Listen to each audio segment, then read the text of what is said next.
Mas Eduardo, em algum momento no fim da vida dele, ele disse ter se arrependido de alguma maneira. O que que significa isso? Teve alguns momentos, né? Então, assim, ó, como eu contei para o jornal, em algum momento do trabalho dele iam chegar, o que estava em voga era a antropologia moderna, né? E isso na Alemanha, na Inglaterra, principalmente nos Estados Unidos, eles querem se interessar até hoje, né? Se você for fazer uma tese, eu lá, Rafael, não, eu quero fazer uma tese aqui na Itália sobre o período romano.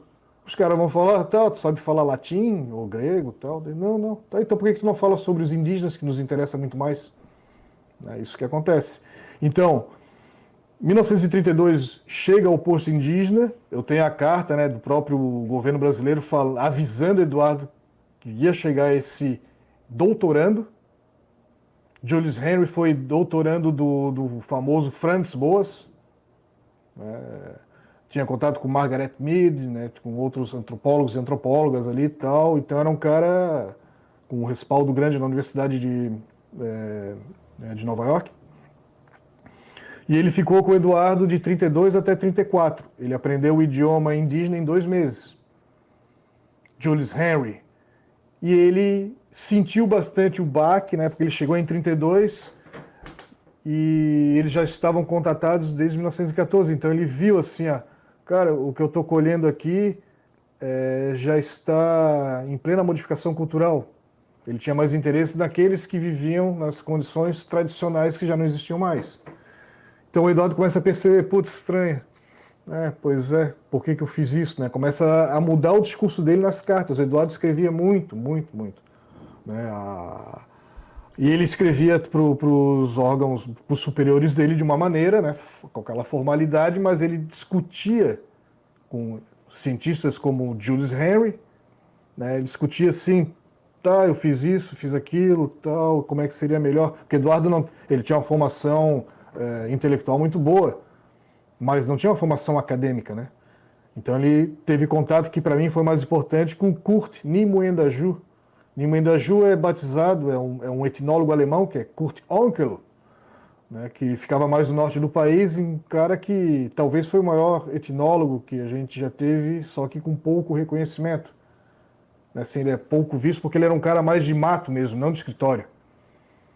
E ele trocava muitas ideias com o Eduardo, né? Falava assim, oh, Eduardo, eu já estou aqui há 20 anos, eles não se conheceram pessoalmente, né? Mas trocaram muitas epístolas, né? Muitas cartas.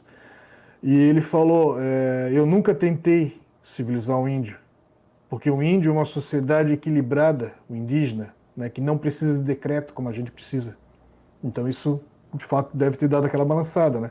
Em 53, vamos resumir a ópera, chega Darcy Ribeiro, fica lá também 2, 3 meses, até o Eduardo reclama bastante, né? Pô, bicho folgado, mulherengo, e vem aqui, bêbado, não sei o que, tal, tal, tal, tal.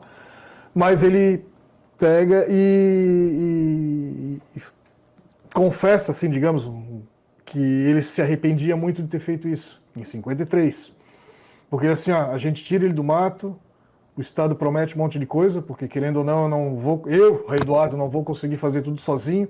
Eduardo teve muito problema durante décadas de pessoal qualificado para trabalhar lá. O pessoal que era melhorzinho ia trabalhar tudo nas construções de estradas e ferrovias e ficava o refúgio para trabalhar no posto indígena.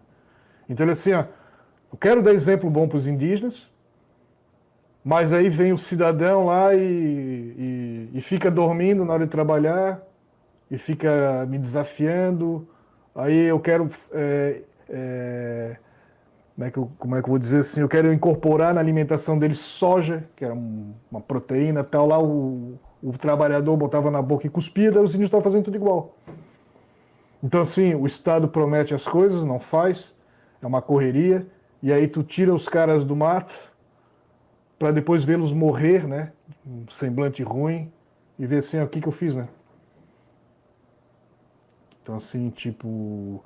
E em 73 ele faz uma entrevista ao jornal Estado, é a última dele, e aí ele fala que tem um arrependimento demais, assim. Mais um arrependimento pesado. Ele, assim, né? Eu fiz o crime dos crimes. Eu preferia que eles tivessem morrido com arma na mão, enfrentando os bugreiros, do que eu fiz. Aí minhas tias mais velhas, né, contam que era normal ele não jantar, né, sempre fazendo alguma pergunta, alguma questão, tipo desafiando as crianças, né, assim, quanto é que é 4 vezes 5 tal, ou quanto é que não sei o que, e do lado ele chorava. Ele chorava, ele morreu muito melindrado, muito melindroso, assim, muito peso na consciência, né. E no final das contas é aquele, né, que aquela coisa que eu falei no início, né, aquela ideia que eu estou fazendo uma coisa legal, tal, e querendo ou não, ele conseguiu resguardar um povo, né, que hoje seus descendentes, né, conseguem manter boa parte da cultura. Então aí, mas Isso eles, mesmo. mas ele morreu ruim assim. Talvez ele foi muito autocrítico de repente, né, pegou pesado consigo mesmo. Sim. E na tua visão, Rafael, essa foi realmente a melhor maneira de pacificar os índios, de melhorar assim essa relação, essa harmonia entre os indígenas e os colonizadores que chegaram por aqui? Olha, isso aí não é nem questão de opinião, era o que existia diante da realidade que nós tínhamos em Santa Catarina. Assim, qual é a melhor maneira tratar, né, os indígenas, né, deixá-los viver no seu sistema tradicional. Uma hora ou outra isso não vai se sustentar, vai ter que acontecer. Só que em Santa Catarina, não houve só problemas em Santa Catarina. São Paulo, nas construções das ferrovias, com os caingangue também, eles matavam os bichos no sentido de pessoas ali, matavam Sim, é, os os indígenas. indígenas, assim, tipo que no entendimento deles, eles atrapalhavam o progresso da civilização. Então, isso aconteceu em São Paulo, teve postos indígenas comandados pelo Serviço de Proteção no norte do país. Então, teve pelo menos ali umas 15 situações no Brasil inteiro.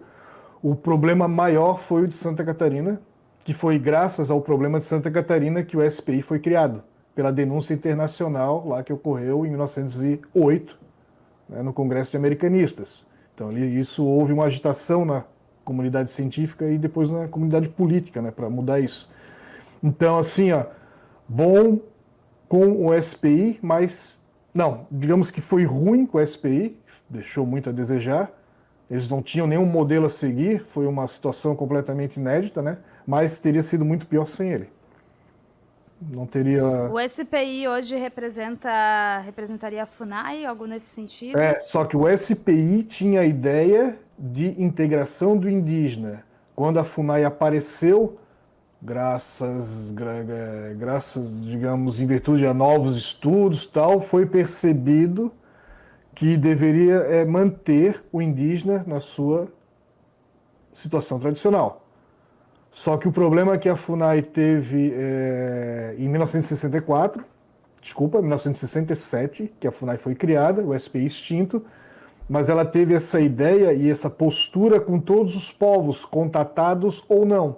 Porque existem diferenças daqueles que são contatados, daqueles que são integrados e daqueles que são isolados. Então, os integrados e os contatados, tipo, talvez nem queiram mais voltar lá na situação de vida dos seus avós. Os isolados, claro, por que não? Manter assim, né, na situação deles até onde for possível. Então, assim, a Santa Catarina não tinha o que fazer, tinha que colocá-los de alguma maneira de uma forma que pudesse proteger, né?